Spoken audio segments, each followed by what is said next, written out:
of different recordings, and you will have to answer questions on what you hear. There will be time for you to read the instructions and questions, and you will have a chance to check your work. All the recordings will be played once only. The test is in 4 sections. At the end of the test, you will be given 10 minutes to transfer your answers to an answer sheet. Now turn to Section 1. Section 1. You will hear a conversation between a computer technician and a woman whose computer has crashed. First, you have some time to look at questions 1 to 4.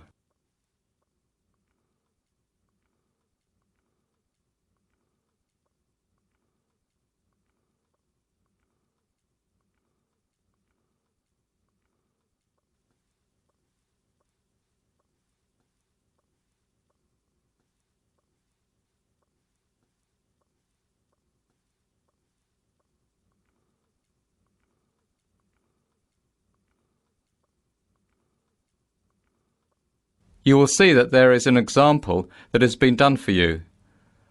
On this occasion only, the conversation relating to this will be played first. Hello. Tom's Computer Maintenance. How may I help you? Hello. I seem to have a problem with my computer. It's really inconvenient too, because I have a deadline tomorrow I'm rushing to meet, and suddenly the screen went blank. Blue. A blank blue screen. I don't know if you can do something about it. The answer is computer problem, so the reason for the phone call has been filled in for you. Now we shall begin. You should answer the questions as you listen, because you will not hear the recording a second time. Listen carefully and answer questions 1 to 4. Hello. Tom's Computer Maintenance. How may I help you? Hello. I seem to have a problem with my computer. It's really inconvenient too, because I have a deadline tomorrow I'm rushing to meet, and suddenly the screen went blank. Blue. A blank blue screen. I don't know if you can do something about it. Ah, the dreaded blue screen. I think I can do something about it. It's my job after all. There are a few different scenarios, though, that could be going on with your computer. You've tried restarting it, right? Oh, yes. Nothing. And it's plugged in, not running on battery? Yes. Are you sure? Can you check again? Okay.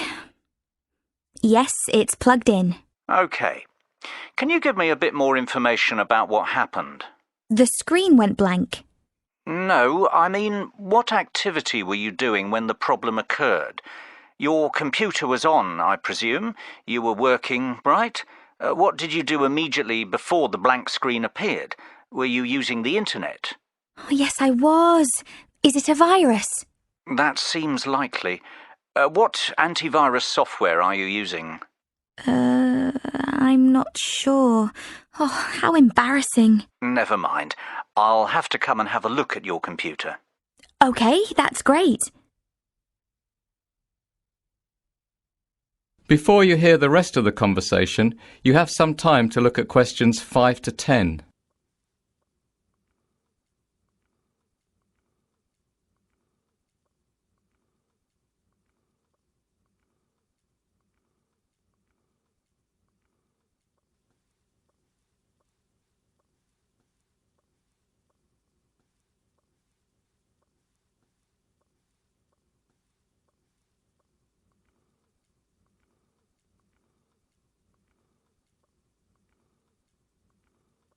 Now listen and answer questions 5 to 10. All right, let's see. What about tomorrow morning about 10? Oh, no, that won't do, I'm afraid. I've got a very important project on the computer that absolutely must be finished and handed in by 9 a.m. tomorrow. By 10, it's too late, I'm afraid. Can't you come now? Well, I'm at a job at the moment, and my wife and kids are expecting me home by 8 for dinner. Can you at least suggest someone else who can work? I know it's Sunday evening, but surely there's somebody. I mean, people have emergencies. I've been calling numbers in the phone book and you're the only one out of about 12 that even answered. Just a moment, don't panic. Where are you located? I'm in the Morningside area. Well, you're in luck. I have to pass your area on my way home anyway. Now, I should be finished here by 7:30, so what about around 7:45? Is that okay? Oh, that's great. Thank you. What's your address? 14 Branston Crescent, 2F3. That's BRANIST. Nope, sorry. BRANSTON Crescent. Oh, all right. And your name? Sandra Sarensen. That's SARRENCEN. And the name on the buzzer? The same. All right, I'll be there shortly. Thanks. Can I ask you how much it's going to cost? Certainly. My call-out fee is £60, and that covers the first hour's work. And after that, the fee is £40 an hour. Oh, gosh. That's rather expensive. How long do you think it will take? If we're lucky, it will be fairly quick. Honestly, though, if it takes much more than half an hour, I'll have to finish it tomorrow morning, but I doubt that will happen. I hope not. Will you take a cheque, or do you prefer cash? A cheque is fine. OK, so I'll be waiting. OK, bye. That is the end of section 1. You now have half a minute to check your answers.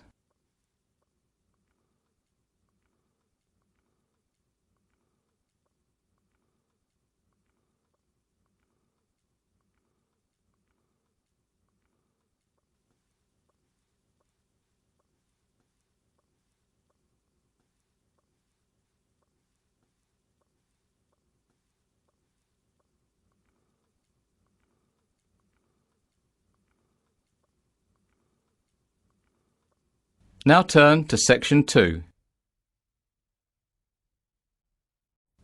Section 2. You will now listen to a talk by the Water Project Manager of a charity called Charity Water. First, you have some time to look at questions 11 to 17.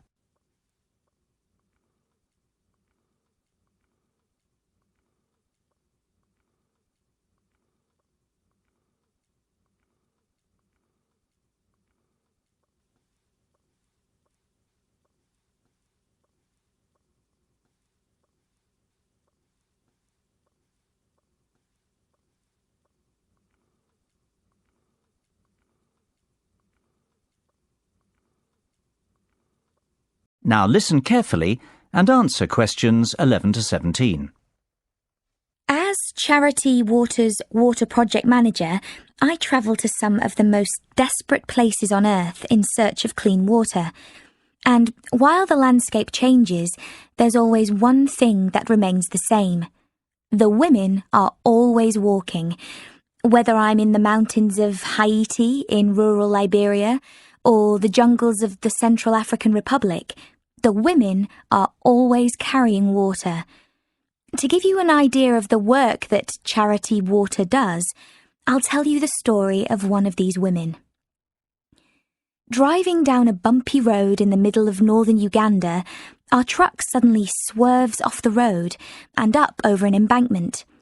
We usually prefer to surprise communities by our arrival because it makes it easier to monitor how our water points are functioning, without hundreds of people watching. But once you visit a few communities in the neighbourhood, rumours of your presence spread like wildfire. We jump out of the truck and walk into a party. This is when I met Helen Apis. She told me about the new freshwater well in her village. I am happy now, Helen beamed. I have time to eat. My children can go to school, and I can even work in my garden, take a shower, and then come back for more water if I want. I am bathing so well. A few of the men chuckled to hear a woman talk about bathing, but all I noticed was Helen's glowing face, the fresh flowers in her hair, and the lovely green dress she wore for special occasions. Touching her forearm, I replied, "Well, you look great." "Yes," she paused, placing both hands on my shoulders and smiling. She said, "Now I am beautiful."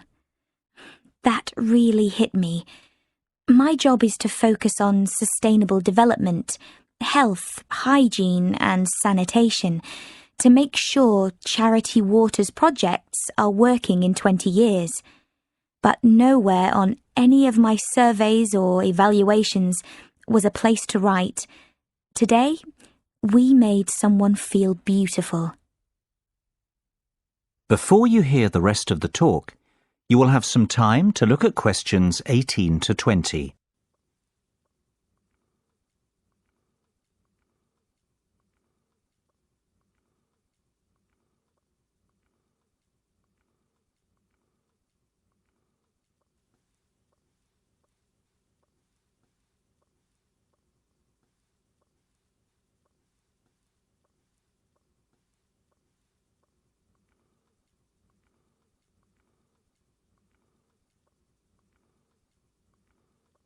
Now listen carefully and answer questions 18 to 20. Before she had clean water, Helen would wake up before dawn, take her only 2 5-gallon jerry cans and walk almost 1.5 miles to the nearest water point, which happened to be at a school. Because there simply wasn't enough water for the area's population, she'd wait in line with hundreds of other women who also valued clean water. Helen's only other option was to skip the wait and collect contaminated water from a pond. Helen spent most of her day walking and waiting. She told me each day she'd say to herself, "How should I use this water today? Should I water my garden so we can grow food? Should I wash my children's uniforms? Should I use it to cook a meal? Should we drink this water?" With 2 children, 1 husband, and 10 gallons, Helen had to make choices. I saw the shame in her eyes when she described how she would return from her long trek to find her 2 young children waiting for her.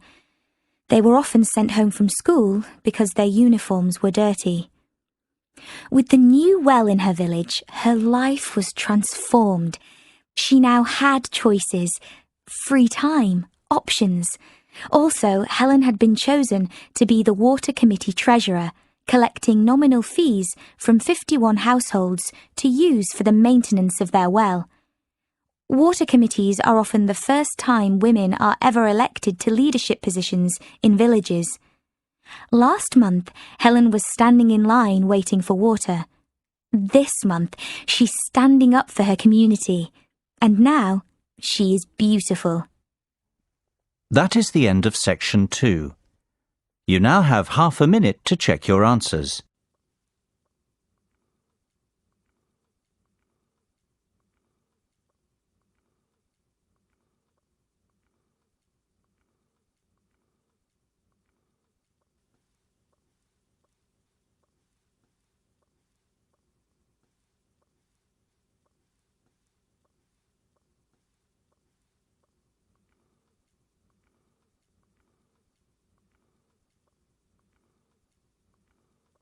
Now turn to section 3. Section 3. You will hear a conversation between a student, Jessica, and Dr. Kitching, a university advisor. First, you have some time to look at questions 21 to 25.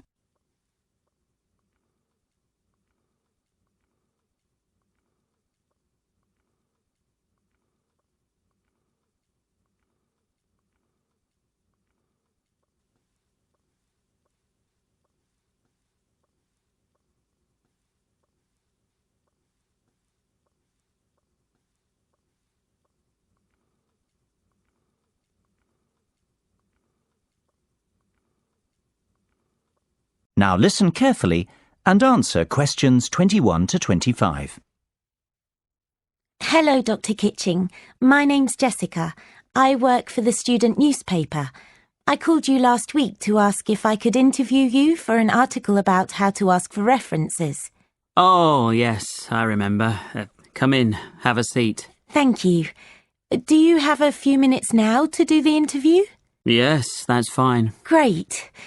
I got the idea to do this article because, well, everyone I know is rather puzzled about how to get references from professors when they need them for applications for jobs or postgraduate studies.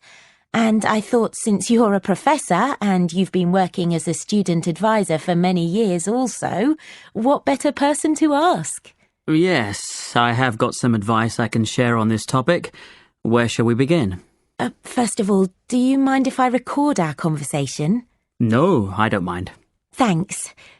Do you write many references yourself? Oh, yes, I certainly do. Let's see. It's variable, of course, but I'd say I average at least 50 per year. My goodness, that's nearly 5 per month. It's more than 1 per week. Yes, it's a lot. And of course, most of the requests are made in the spring or early summer, when students are starting to think seriously about where they'll be heading after they graduate in June. Do most professors do so many? Yes, it's part of the job. Of course, because I'm an advisor, students probably feel like I know them rather better than some professors, so I probably get a few more than I would otherwise. Before you hear the rest of the conversation, you have some time to look at questions 26 to 30.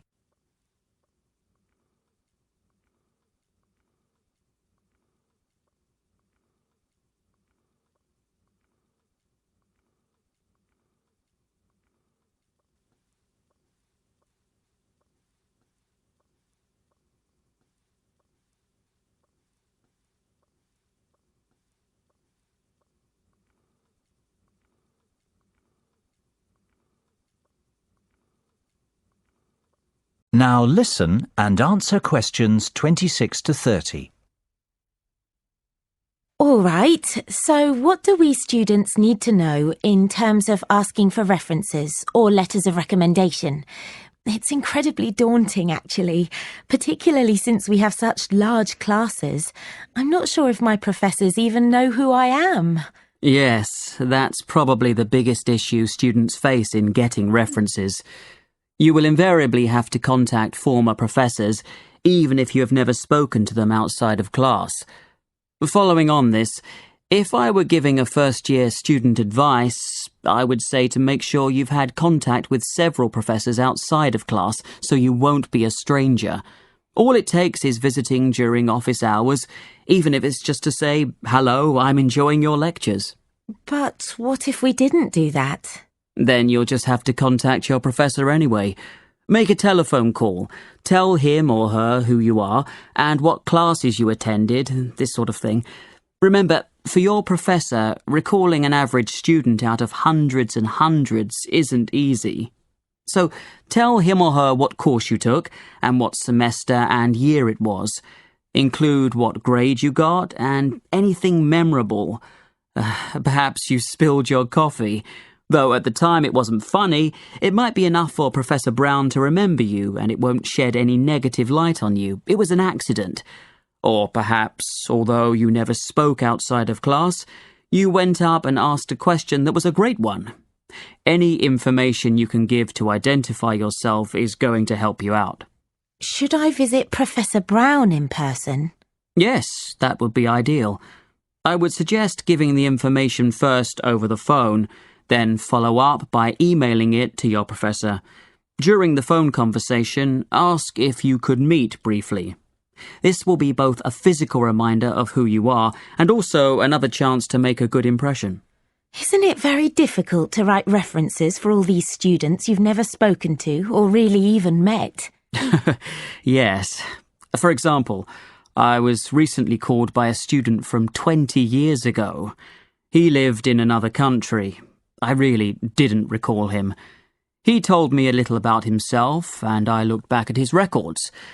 I told him that all I could do was verify that he was in my class, that he showed up for all the classes, and that he received a 3.4 in my class. Sometimes I'm very surprised that students who did very poorly in my class ask me for a reference. What do you do in that case? Give a poor reference? I, like most professors I know, never say anything negative about the student. However, it is what is unsaid that can say it all. So you really want to make sure you're remembered in a positive way and have left a good impression. OK, thanks very much for all this information. The story should come out in our next printing, so if you're interested, I'll drop one copy over to you. I'll be looking forward to seeing it. That is the end of section 3. You now have half a minute to check your answers.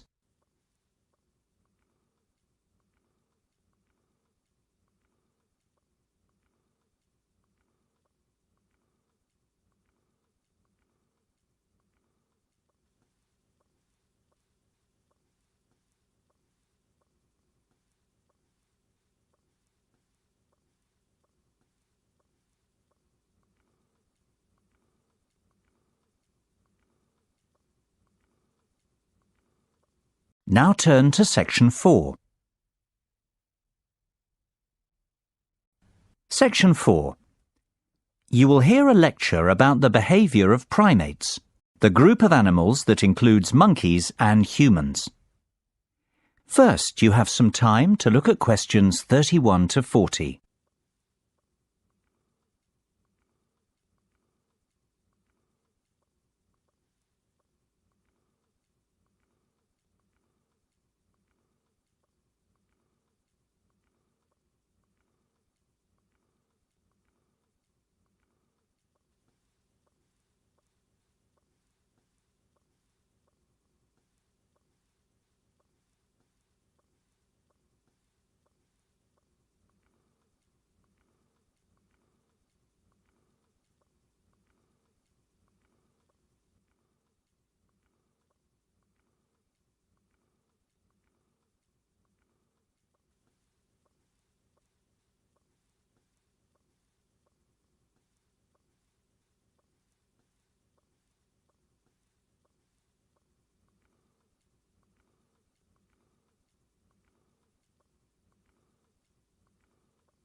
Now listen carefully and answer questions 31 to 40. Good morning. Today's lecture will be about primate behaviour. Up until now, I've talked mostly about physical features, how they apply to living primates, how we use them for classification, how they apply to the fossil record. But human evolution isn't simply about how we've changed physically over the last 70 million years. It's also about how our behaviour has changed. Now, if I asked you to define what is meant by the term human, you could probably, hopefully, give me a list of characteristics that physically define us. But at a philosophical level, I would hope that what you'd be really proud of is not that we normally walk on two legs, but that we can reason and imagine. Descartes put it succinctly, "I think, therefore I am," although admittedly not quite in this context. This lecture isn't about human behaviour per se, but about primate behaviour in general, and animal behaviour too, since just as we can use the physical characteristics of living primates to give us clues and insights into the physical characteristics of human ancestors, so we hope that the behaviours of non-human primates will be similarly enlightening for the behaviour of our ancestors. To begin, let's talk a bit about primate cognitive abilities. I don't want to mention a lot of different behaviours without first mentioning cognition. Cognition is the amount of thought that goes into a behaviour. There is a world of difference between an animal hitting a nut with a rock and cracking it by accident, and an animal thinking to itself, "I can't bite into this nut. I know, I need something to use as a hammer to crack it." However, it can be very difficult coming up with experiments to differentiate these two. We can easily test mental skills, such as recall and discrimination, using methods such as the Wisconsin General Test Apparatus and various training experiments. But it's much harder to work out the degree of thought required. This is still a big problem in evaluating the status of great apes. Just how nearly sentient are they? Sentient, for those of you who don't remember, means there is the presence of conscious thought. There are various behaviours that could be seen to support the presence of conscious thought in primates. Various sorts of altruism, or helping others without directly benefiting, can be found in certain great apes. The animals team up to achieve various goals, for example, hunting in chimps. This would seem to require a degree of cognition. Another feature that has come to light recently is Machiavellian intelligence. Work, especially with baboons, seems to indicate that there is a lot of deliberate social deception going on, sneaky mating, passing the blame on to others, using infants for defence. At first glance, this seems very complicated behaviourally, but again, it can just about be explained in a fairly minimally cognitive way. Highly trained chimps, such as the signing chimp, Washoe, and the computer-aided communication of Kanzi, also indicate a high level of intelligence. An interesting fact is that these language-trained chimps do much better in the standardized intelligence tests too, indicating that we probably underestimate primate intelligence in our traditional experiments. It seems that primates are not all that interested in the colour of pencils. They want to know the latest gossip about their friends. Sound familiar?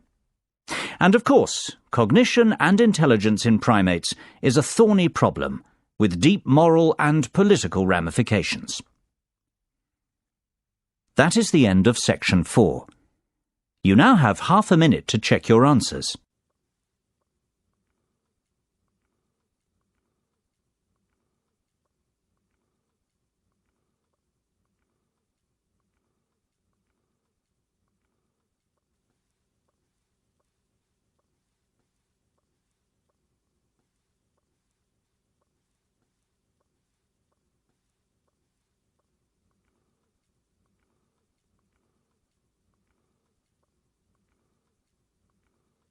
That is the end of the listening test. In the Ielts test, you would now have 10 minutes to transfer your answers to the listening answer sheet.